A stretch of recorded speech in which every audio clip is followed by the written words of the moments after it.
Damos comienzo a un nuevo programa de la Hora del Agrotécnico, el programa de radio del Instituto Agrotécnico Pedro Fuentes Godo, dependiente de la Facultad de Ciencias Agrarias de la Universidad Nacional del Nordeste. En la conducción y producción del programa, quien les habla, Natalia Ambrosio, soy ingeniera agrónoma, periodista agropecuaria, y me acompaña en la producción del programa y asistencia técnica la agrónoma general Sonia Roldán. Voy a compartir con ustedes una noticia muy importante que tiene que ver con la realización del segundo Congreso Argentino de Agroecología. Vamos caminando hacia el segundo Congreso Argentino de Agroecología.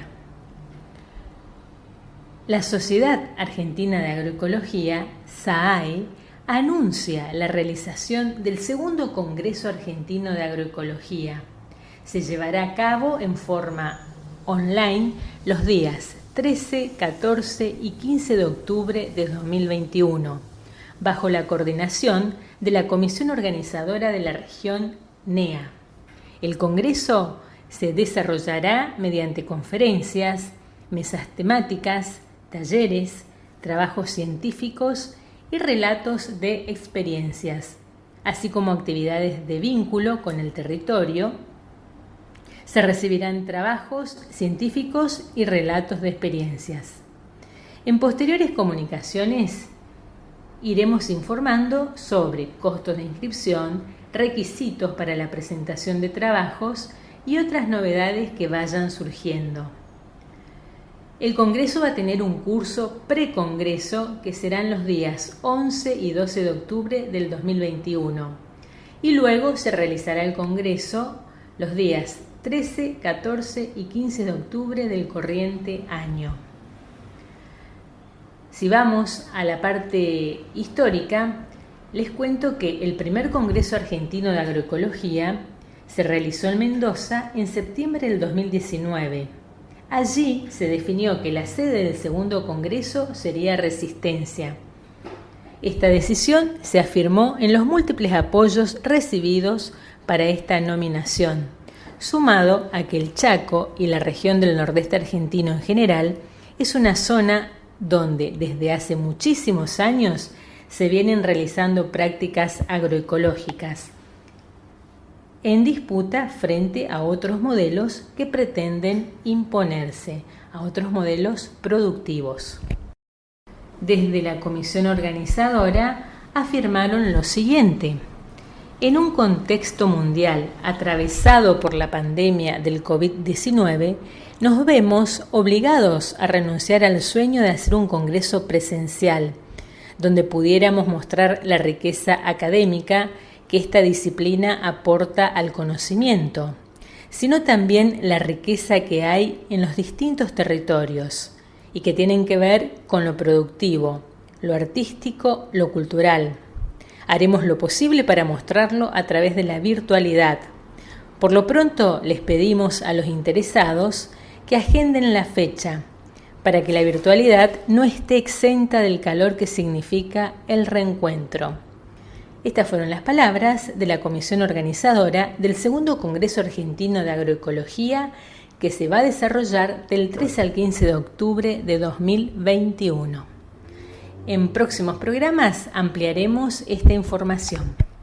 Seguidamente vamos a conversar con una referente de INCUPO, Instituto de Cultura Popular, y le voy a pedir a ella que se presente. Buenas tardes, mi nombre es María Mercedes Pereda, aunque más me conocen como Payá. Trabajo en INCUPO hace 25 años, vivo en la ciudad de Corrientes y bueno, durante muchos años trabajé en el equipo Corrientes, digamos, la mayor parte de mi experiencia en INCUPO es en la provincia de Corrientes, pero desde hace unos años estoy coordinando un programa que se llama de abastecimiento sustentable de alimentos y que abarca las 5 provincias donde está INCUPO, que son Corrientes, Chaco, norte de Santa Fe, Santiago del Estero, el este sobre todo, la zona de Añatuya y la zona del sur de Formosa, la zona del Colorado. Bueno, actualmente, además de eso, integro la mesa de coordinación de MAEL Argentina, que es el movimiento agroecológico de América Latina y el Caribe, junto con compañeros de la región noroeste y de la región pampeana. Estamos queriendo expandir hacia otras regiones, pero por ahora estamos en esas 3 regiones. Y también integro la comisión directiva de la Sociedad Argentina de Agroecología como vocal por la región NEA. ¿Qué es INCUPO y cuál es su misión? Bueno, INCUPO es una asociación civil sin fines de lucro que nació el año pasado, en el año 2020, cumplió 50 años y ha tenido muchos cambios a lo largo de la historia, digamos desde los inicios en los años 70, pero en general siempre trabajamos en educación y comunicación popular, tratando con sectores rurales, ¿no? Nuestra gran misión es aportar a la construcción de una sociedad inclusiva, equitativa y sustentable, y trabajamos especialmente con organizaciones de la agricultura familiar y de los pueblos indígenas. Quisiera que nos cuentes sobre las principales acciones de INCUPO, teniendo en cuenta que en el 2020 cumplió 50 años de trayectoria en la Argentina. Bueno, a lo largo de la historia, INCUPO inició su trabajo en los años 70 en lo que se llamaba educación radiofónica, que básicamente era un programa de alfabetización para familias, para personas adultas del medio rural que no habían podido, que no sabían leer y escribir. Y durante varios años eso fue una de las principales acciones que enseguida se fueron complementando con otras cuestiones de capacitación a jóvenes en oficios. Después se avanzó en formación en lo que era distintas estrategias de abastecimiento local, de alimentos, de abastecimiento para las familias, de alimentación, todo lo que tenía que ver con cuestiones que apuntaban a mejorar la vida en la comunidad. Y a lo largo de la historia, hay algunos trabajos bastante emblemáticos, como este del Monte nos da comida, que fue primero una investigación y que se complementó con un curso de capacitación que se llamó Carúpora. En la investigación lo que se buscaba era relevar todos los alimentos, todas las plantas silvestres que existen en nuestra región, en el monte, en las cañadas, en los humedales, y tratar de ver cuáles de esos eran mejores, eran nutricionalmente mejores, ¿no? Esto se hizo una investigación con gente de la Universidad de Santa Fe, de una universidad de Santa Fe, que está guardado en un libro que se llama Valores Nutricionales de las Plantas Alimenticias de Monte, y muchas de estas cuestiones se fueron trabajando con mujeres multiplicadoras de todas las provincias, tanto campesinas como indígenas, donde se veía cómo preparar comidas y cómo ir logrando una alimentación equilibrada utilizando estos distintos recursos. También eso por ahí es una de las cosas más importantes, las acciones más importantes en el área donde yo me manejo, pero también hay acciones importantes en otras áreas, ¿no? ¿Podrías definir qué es ecociudadanía? Otro de los programas que INCUPO tiene en este momento se llama Educación para la Ecociudadanía. La educación para la ecociudadanía, tiene como grandes objetivos estos dos componentes, ¿no? La idea de educar para la parte de eco tiene que ver con el cuidado de nuestra casa, ¿no? De nuestra casa común, dice el Papa Juan Pablo II. Como distintas cuestiones que ayuden a tener una vida que sea sustentable, que sea cuidadosa del medio ambiente, que lleve a un uso más racional, más equilibrado de los recursos naturales, Y lo de la ciudadanía tiene que ver con la cuestión de la participación, de la inclusión, de sentirnos responsables y protagonistas de la construcción de un mundo mejor para todos. En este programa, en este momento, hay 3 cursos básicamente. El curso de agroecología, Cosechar con Futuro, donde estamos trabajando con algunas otras instituciones, entre ellas el Instituto Fuentes Godo, y es un curso que, bueno, el año pasado no lo pudimos hacer y este año que no sabemos, pero lo más probable que no, ya que es un curso presencial donde se da una formación básica en agroecología en 3 instancias de 2 días cada una, pero con trabajos o tareas para realizar entre cada una de estas instancias. En segundo lugar está un curso que es a distancia, que lo hacemos todos los años y que, si quieren tener más información, pueden acceder a la página de INCUPO, que es el curso de Derechos Territoriales y Acceso a la Justicia. Este curso lo que busca es dar formación en cuestiones de derechos y legales, ¿no? Del derecho, de cómo poder acceder, digamos, a conocer un poco cuáles son los mecanismos para defender los derechos al territoriales en el sentido amplio. Tiene que ver con la tierra, con el cuidado del ambiente, con la contaminación, con distintas cuestiones vinculadas a la defensa de los derechos territoriales. Y bueno, la verdad que es un curso que tiene muchísimo éxito, lo realizan personas de toda la Argentina y también de otros países, aunque está más orientado a la Argentina. Bueno, y también hay un curso que se llama Emprender, que tiene más que ver con la economía social y solidaria y que también se hace presencialmente, en general articulando con municipios o con algún programa que se aterriza en cada lugar y busca, digamos, brindar herramientas para todas aquellas personas que quieren hacer un emprendimiento vinculado a la economía social. Estuve visitando la página web de INCUPO y me encontré con el concepto de justicia climática, que me gustaría pedirte una definición para compartir con la audiencia. Bueno, el programa de justicia climática, bueno, en principio voy a aclarar un poquitito el término. La idea, bueno, todos sabemos que estamos en un tiempo, en un momento de grandes dificultades respecto del clima, digamos, decimos de calentamiento global, y eso significa como distintos, tener que adaptarse, tener que modificar el modo desde cultivos hasta el tema de mayores o menores lluvias, calor, etcétera, ¿no?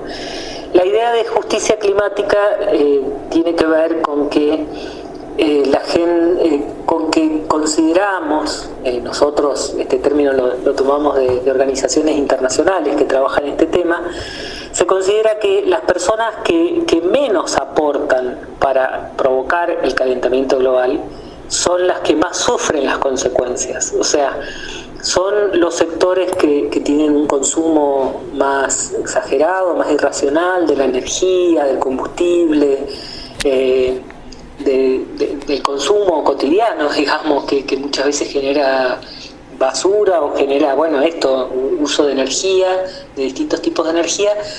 Esas personas en general están más protegidas frente a las consecuencias de este cambio climático y son quizás las personas que están en áreas ambientales vulnerables, cerca de los ríos con inundaciones o en zonas muy secas. Son ellas las que se perjudican más por todo lo que significa este cambio en el clima, ¿no? Entonces, la idea de justicia climática tiene que ver con cómo apoyar a estos sectores que están siendo más desfavorecidos por esta problemática mundial y poder brindar herramientas para que vivan mejor. Por último, quería consultarte sobre cómo es el trabajo de INCUPO en derecho indígena. Bueno, y por último, en el programa de Derecho Indígena estamos trabajando, fundamentalmente a dos niveles. Por un lado, en la provincia del Chaco, con población COM y población Mocoy. Con población COM estamos trabajando en el departamento de Bermejo y en la zona de Pampa del Indio, y con población Mocoy en el sudoeste de la provincia. Por un lado, hay un trabajo siempre importante en las comunidades de asesoramiento, capacitación en todo lo que tiene que ver con sus derechos territoriales, con cumplimentar las normativas para el acceso a la propiedad de la tierra, y también distintas estrategias para una mejor vida en esas tierras, ¿no? En este momento estamos trabajando fuertemente en cuestiones vinculadas al derecho al agua, al acceso a la realización de aljibes plata, porque durante el periodo de pandemia se vio como una necesidad muy acuciante esta cuestión de la dificultad para el agua de calidad, ¿no? También tratando de promover distintas estrategias de utilización del monte en forma sustentable, que permita satisfacer sus necesidades, y también cuidando del medio ambiente, introducción de algunas pequeñas prácticas que favorezcan la producción de alimentos, ¿no? Por otro lado, como el gran tema que se está trabajando más a nivel nacional y en articulación con otras organizaciones, tanto organizaciones de los pueblos indígenas como distintas organizaciones de apoyo, es trabajar sobre lo que llamamos un proyecto de ley de propiedad comunitaria indígena. Esto apuntaría a una demanda histórica de los pueblos indígenas en Argentina, que tiene que ver con el reconocimiento de sus derechos sobre los territorios, no en una forma de propiedad privada como existe para la mayoría del país, sino reconociendo un uso comunitario de la tierra, y por lo tanto también que se evite todo lo que podría significar la venta de tierra por parte de algunos, o sea, la tierra en manos de una comunidad y en forma comunitaria. Esto, son distintas acciones que se hacen a nivel nacional, como decía, de influir con diputados, con senadores, articulación con el INAI, que es el Instituto de Asuntos Indígenas. Y en algunos casos también hay algunas acciones a nivel de las provincias en ese sentido, ¿no? Por ejemplo, en torno a la Reserva Grande, en Chaco. Esto sería una síntesis de lo que viene haciendo Incupo de lo que está haciendo Incupo en estos programas. De esta forma, terminamos de escuchar la entrevista realizada a María de las Mercedes Pereda, referente de Incupo, del Instituto de Cultura Popular.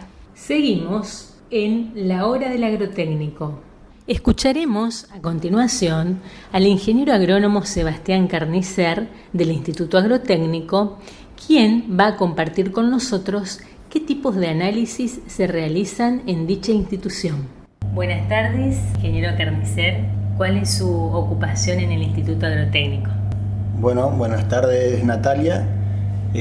Yo trabajo en el área de laboratorio del Instituto Agrotécnico, específicamente en el laboratorio encargado de suelo, agua, análisis a vegetales y enmiendas orgánicas. ¿Qué tipo de análisis se hacen en esos laboratorios? A cada uno de estos tipos, de estas matrices que te he comentado, a la que le realizamos análisis, está dividido en básicamente, por ejemplo, en lo que es suelo, para ir separándolos, ¿no? Lo que es suelo, análisis químicos, físicos y también biológicos, pero tanto como a enmiendas orgánicas, y al agua. La parte biológica la realiza una bioquímica a cargo que es Andrea Sirio. Dentro de, volviendo a lo que es suelo, en lo que es químico hacemos análisis de nutrientes y también realizamos, por ejemplo, lo que es la análisis de capacidad de intercambio catiónico, análisis del RAS. Después, en lo que es análisis físico, tenemos humedad, hacemos análisis de densidad, textura. Y después, en lo que respecta a los análisis de agua, también análisis de nutrientes, pero básicamente, o sea, de nutrientes hacemos análisis de calcio, magnesio, cloruros, nitratos. También con ellos se sacan otros distintos análisis, como por ejemplo el RAS, que son muy importantes, o la dureza total también, que son importantes para caracterizar a las distintas fuentes de agua para sus respectivos consumos. En lo que es análisis de los vegetales, se analiza todo lo relacionado a lo que es la calidad forrajera. Entonces hablamos también de calcio, magnesio, nitrógeno total para sacar proteína, y también la fibra de detergente ácido, fibra de detergente neutro y el cálculo de la digestibilidad. Estos últimos 3 análisis son realizados dentro de lo que es el área de laboratorio por la ingeniera Miriam Porte. Estamos escuchando al ingeniero agrónomo Sebastián Carnicer del Instituto Agrotécnico.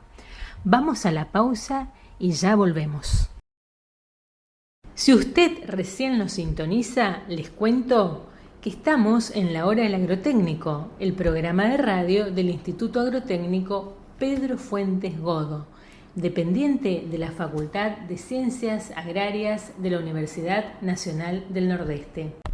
A continuación, terminaremos de escuchar la entrevista realizada al ingeniero agrónomo Sebastián Carnicer. Hablabas recién de los análisis a enmiendas orgánicas. ¿Qué tipo de análisis se realizan en enmiendas orgánicas?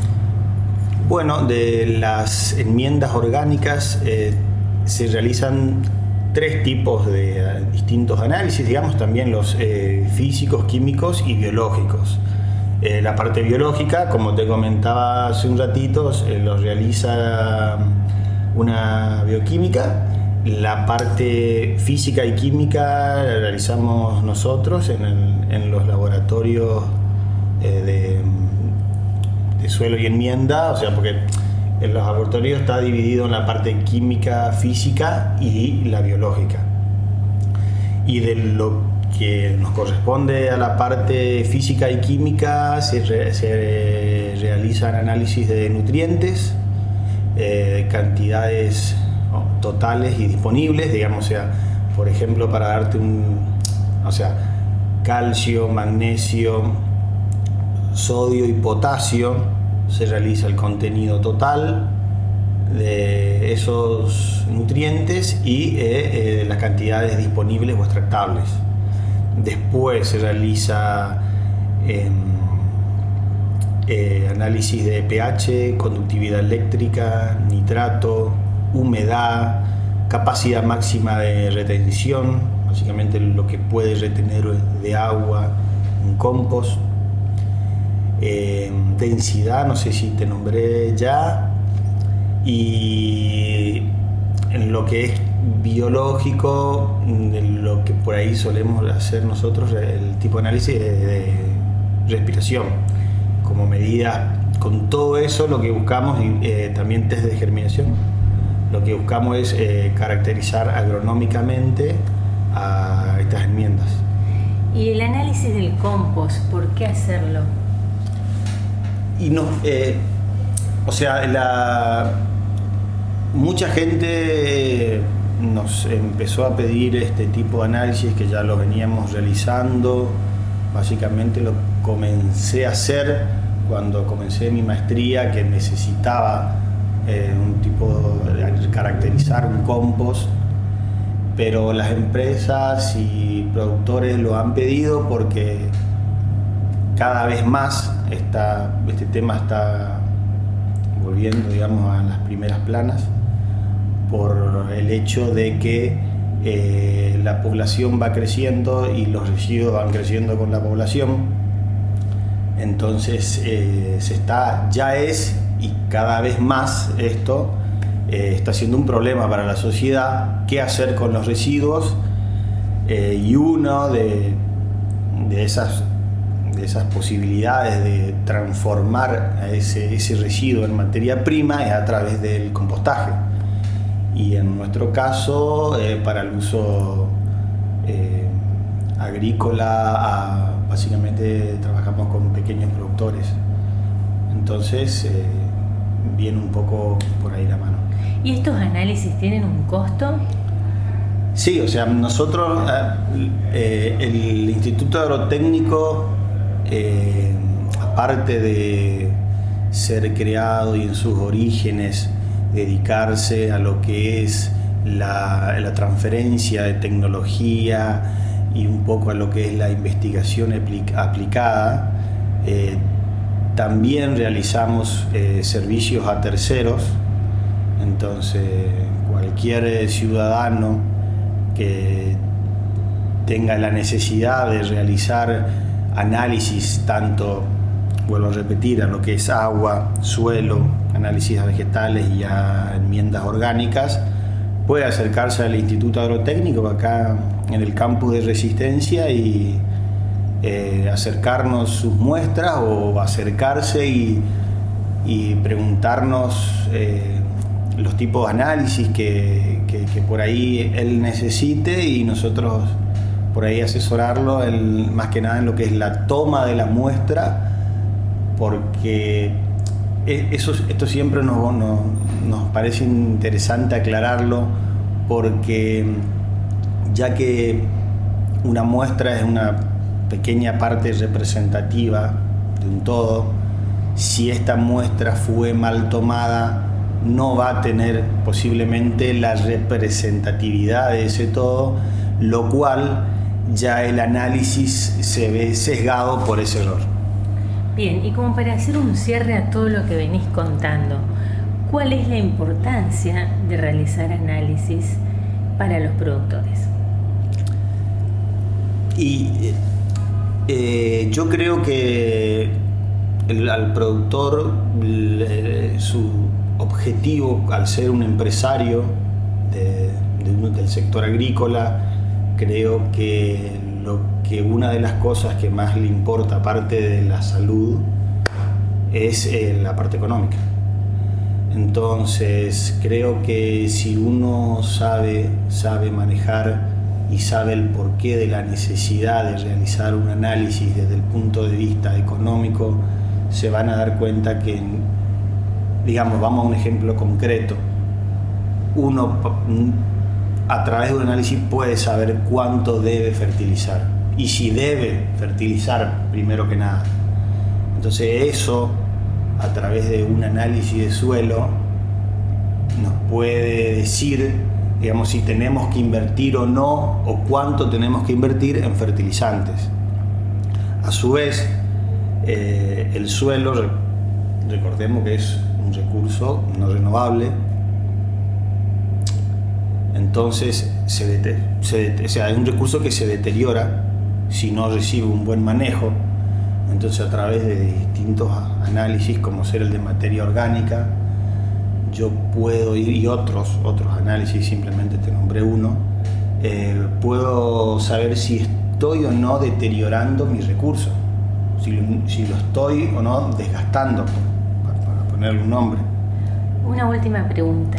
¿Vos creés que el hábito de hacer análisis está incorporado en la gente o no todavía? No como debiera ser, a eso me refiero. Creo que las nuevas generaciones ya lo están incorporando más que antes, pero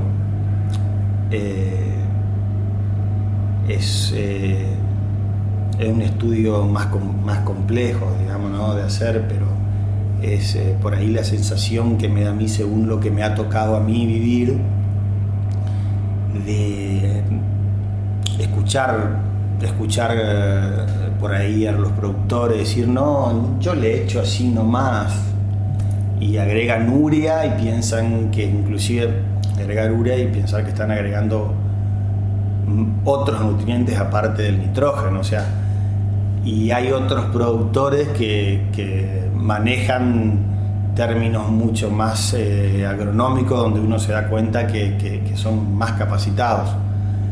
Pero en líneas generales creo que se está aumentando ahora y la gente se está dando cuenta que es una herramienta de trabajo, no es un gasto. Escuchábamos de esta forma la entrevista realizada al ingeniero agrónomo Sebastián Carnicer del Instituto Agrotécnico. Continuamos en La Hora del Agrotécnico. La siguiente entrevista tiene como fin poder aportar elementos para que cada uno de nosotros pueda mejorar la manera de comunicarse en el ámbito en el que se desenvuelve, ya sea en el trabajo, en la familia, con los afectos, que podamos tener nuevas herramientas para mejorar la manera de comunicarnos. Vamos a escuchar ahora la entrevista realizada a la socióloga Susana Garat, quien es especialista en negociación y profesora de la Escuela para Graduados Alberto Soriano de la Facultad de Agronomía de la Universidad de Buenos Aires. Susana se va a referir a la importancia que tiene saber comunicarse. ¿Cómo podemos definir un conflicto y cómo se afronta el conflicto? El conflicto está presente en nuestras vidas. Puede tener diferentes causas o motivos. Puede ser una divergencia o diferencia de percepciones cuando las personas entienden que no pueden satisfacer sus intereses o sus objetivos de manera conjunta y simultáneamente. También el conflicto puede aparecer por una escasez de recursos. A veces, cómo se distribuye el recurso, es decir, hay escasez de agua, la gente quiere agua, conflicto. Hay una partida que se da de dinero que se da para hacer determinada obra en un determinado lugar y entonces la distribución del recurso puede generar conflicto. En algunas oportunidades también puede haber cuestiones vinculadas a fallas en la comunicación, el malentendido, que es muy común en nuestra vida cotidiana.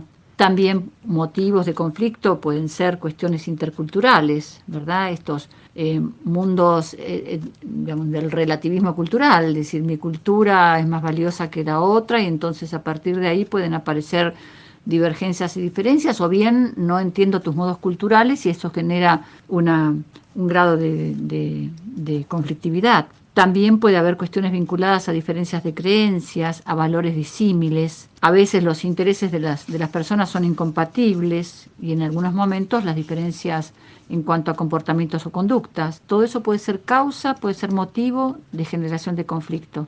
El conflicto, digamos, tiene aspectos positivos y negativos. Generalmente vemos el aspecto negativo, pero cuando salimos del conflicto podemos darnos cuenta que el conflicto también es una buena herramienta de aprendizaje respecto de nosotros, respecto del tema y respecto de las otras personas. Ahora, lo interesante, digamos, en el manejo del conflicto, cómo gestionar, primero es darse cuenta qué grado de tolerancia tengo yo al conflicto propio y al conflicto ajeno. Entonces ahí, digamos, empiezan a aparecer también distintas maneras de abordarlo. Hay gente que es evitativa con el conflicto y es es un comportamiento o una conducta bastante característica de las sociedades occidentales, según dicen los estudiosos. Por otro lado, también hay gente que aborda el conflicto de manera de buscar una solución conjunta compartida. Hay gente que tiene comportamientos más competitivos, más agresivos. La diferencia, digamos, de los estilos en abordar los conflictos permite, digamos, darnos cuenta también de la posibilidad o factibilidad de que sean solucionados o no. Hay conflictos que no se van a solucionar nunca y hay otros que sí, que tienen maneras de abordarlo. Ahora, también está la posibilidad de, cuando uno gestiona un conflicto, considerar que todo hecho, toda situación tiene básicamente tres perspectivas. La perspectiva propia, la personal, así como lo veo yo, la del otro, cómo lo ve la otra persona, y después esta tercera perspectiva, que sería subir al balcón, como dice Uri, o bien la mosca en la pared, ver cómo se ve la situación, pero saliendo de esa escena, como una cuestión de disociación. Ahora, considerar un conflicto es considerar también la manera en que nosotros, encaramos desde nuestra emocionalidad o ponemos en juego nuestra emocionalidad. El conflicto entonces forma parte de la vida, puede tener aspectos positivos y negativos, hay distintas maneras de abordarlo y yo creo que hay un punto fuerte en la manera de gestionarlo que tiene que ver con ponerme en el lugar del otro, reflexionar, correr si se puede un poco los impulsos para que los conflictos no escalen, engorden o se complejicen, que a veces pasa. ¿Cómo debe ser una buena comunicación?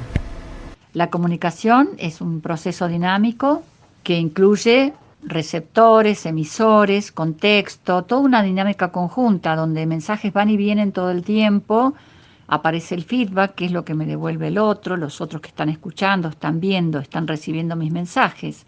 La comunicación está influenciada no solamente por el contexto histórico, social, también cultural.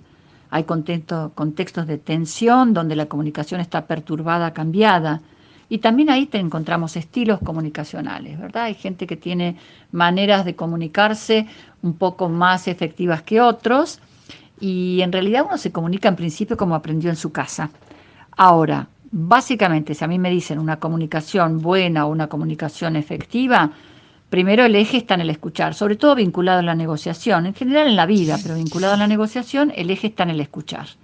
¿Por qué? Porque hay mucha información en el aire y porque el escuchar y dar cuenta que te estoy escuchando, lo que nosotros llamamos escucha atenta o escucha activa, permite entablar también una relación más pacífica.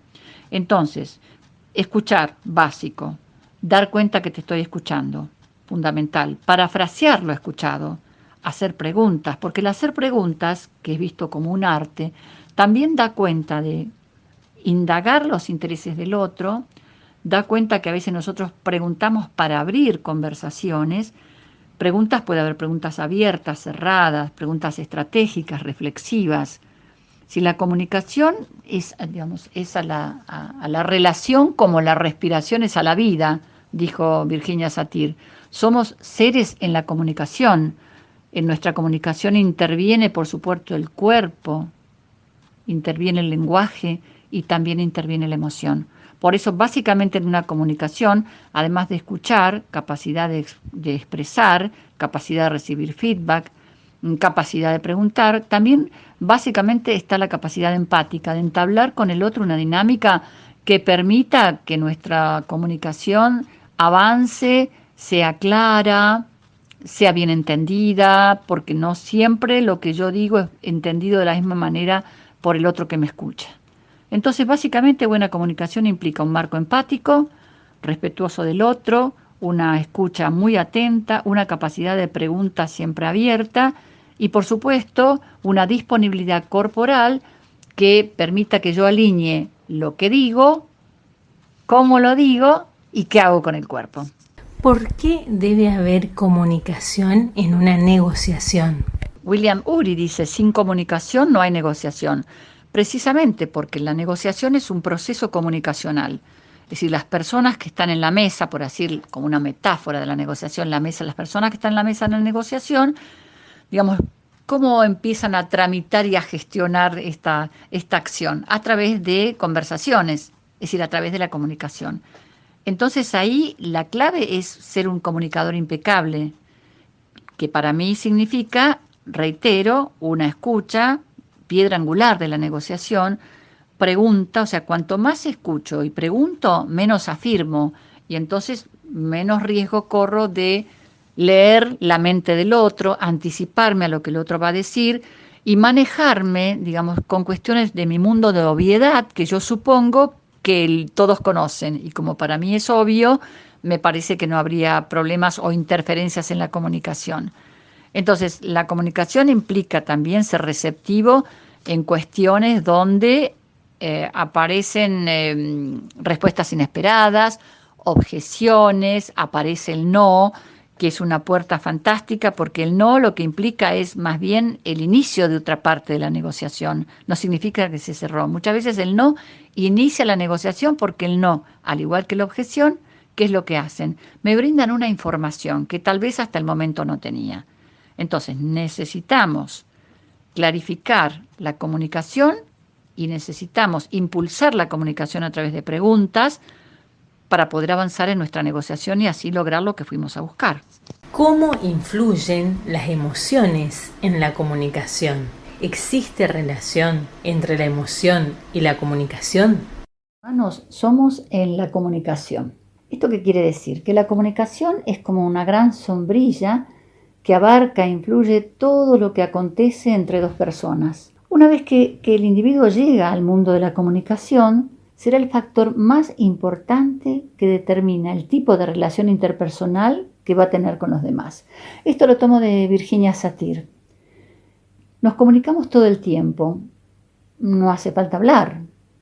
Aunque no se diga nada, uno se comunica porque la comunicación, no solamente la palabra, la comunicación también es el gesto, el cuerpo, el silencio. Las personas somos cuerpo, somos emoción y somos lenguaje. Quiere decir que en esta trilogía, estas tres variables, el cuerpo, la emoción y el lenguaje, están entrelazadas y entonces la emoción se expresa a través del cuerpo y también a través de la palabra. A través del cuerpo cuando, por ejemplo, estamos ante una situación inquietante y por ahí se nos seca la boca, o tenemos temor y nos transpira la mano, o estamos avergonzados y por ahí nos sonrojamos. A través del lenguaje también se observa por la manera, el tono, la forma de pausar, si hablamos apurado, si nuestras palabras salen tan rápido que se sobreponen o se superponen, mejor dicho, unas a otras. La comunicación, digamos, no es solamente el decir. La comunicación es decir y es escuchar. Y el escuchar, más que una habilidad, es una decisión. Uno decide escuchar a otro, más allá de las habilidades particulares que tenemos que tener. Si queremos tener una escucha realmente atenta, empática. Ahora, la emoción sale a través del cuerpo, sale a través de la palabra, sí. Entonces, hay algunos componentes, sobre todo cuando somos adultos, que tiene que ver con la autorregulación. Es decir, autorregularse implica que uno aprende a dosificar esa cuota de emoción que puede entorpecer no solamente la comunicación, sino también la relación. Nosotros dije recién, que somos cuerpo, somos emoción y somos lenguaje. No hay emociones buenas o emociones malas, aunque algunos las clasifican como emociones positivas o negativas. La emoción forma parte de los seres humanos y forma parte de la vida. Autorregularse, sobre todo cuando uno es adulto, forma parte también de una comunicación asertiva. ¿Y qué quiere decir asertividad? Y asertividad en la comunicación es expresar los sentimientos con libertad, con respeto hacia el otro, la capacidad de escuchar, la capacidad, digamos, de poner en práctica la autoestima y decir aquellas cuestiones que tienen que ver con la exigencia de nuestros propios derechos, sin temor a avergonzarnos por reclamar lo que nos corresponde. Ahora, la asertividad también se practica. No siempre las personas son asertivas o somos asertivas en nuestra comunicación, porque lo que vamos a encontrar también es que hay diferentes estilos para comunicarse. Hay gente que tiene un estilo agresivo, culpabilizador del otro. El otro siempre es responsable de lo que yo siento o lo que a mí me pasa. También hay un estilo que tiene que ver con personas que sienten, digamos que son culpables, que son responsables, no se sienten bien consigo mismos. Entonces podemos encontrarnos con personas que piensan que todo lo que les pasa a los demás es responsabilidad de ellos. Y entonces entre el estilo agresivo, donde la emoción fuerte es la culpabilización del otro, y el estilo, de una baja autoestima, donde siento que todo lo que pasa alrededor es culpa mía, hay un estilo intermedio, donde expresar las emociones con tranquilidad, con pausa y pensando lo que uno dice, es posible, es la comunicación asertiva. Entonces, comunicarnos en la vida cotidiana Algunos dicen que es un arte. Yo, digamos, lo que me dice la experiencia por ser una persona y también por abordar estos temas, es que uno puede mejorar su comunicación si así lo decide. Si así lo decide. Lo que pasa es que a veces, como vos te comunicás, te da resultado. Entonces, si vos sos una persona que todo el tiempo utiliza una manera directa, fuerte, agresiva, autoritaria, y te da resultado, es difícil que quieras cambiar. Porque pensás que la vida es así. El tema pasa por, vuelvo a la definición inicial, estamos todos cobijados bajo esta sombrilla comunicacional. No estamos nosotros solos, los individuos, estamos con los demás. Entonces la interacción social requiere de una comunicación efectiva, de una comunicación responsable, donde las emociones puedan ser expresadas sin, digamos, con libertad, más sin el hecho de producir en los demás dolor. De esta manera escuchábamos la entrevista realizada a la socióloga y negociadora Susana Garat. Muchas gracias por escucharnos y acompañarnos. Llegamos así al final de nuestro programa de hoy. Esperando terminen bien este día, nos volveremos a encontrar pronto en un nuevo programa de La Hora del Agrotécnico, el programa de radio del Instituto Agrotécnico Pedro Fuentes Godo, dependiente de la Facultad de Ciencias Agrarias de la Universidad Nacional del Nordeste.